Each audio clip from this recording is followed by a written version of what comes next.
Hello guys, তোমরা কেমন আছো? অবশ্যই তোমরা ভালো আছো। ঠিক আছে, আজকে তোমাদের একটা কথা বলতে যাবো। যারা গোপু সোনা নিতে চাও, ঠিক আছে, দেখো তোমরা যখন গোপু সোনা নিতে হবে প্রথমে দোকান থেকে তো কিনবে।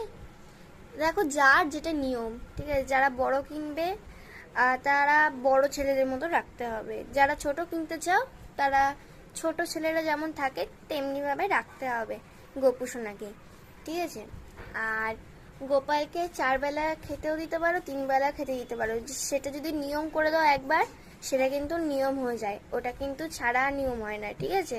মনে করো তুমি 4 বেলা খেতে দিলা, তারপরে তুমি আর দিলে না 4 বেলা খেতে, তুমি 3 বেলা দিলা, ওরকম করে কিন্তু হয় না, ঠিক আছে। গোপু সোনা তোমরা যারা নিতে চাও নিতে পারো, বাচ্চা ছেলের মতো তোমরা রাখতে পারবে, ঠিক আছে। আর বাচ্চাদের মতোই রাখা যায়, ঠিক আছে। তোমরা যারা নিতে চাও কোনো চিন্তা না করে তোমরা নিয়ে নাও, ঠিক আছে। গোপু সোনা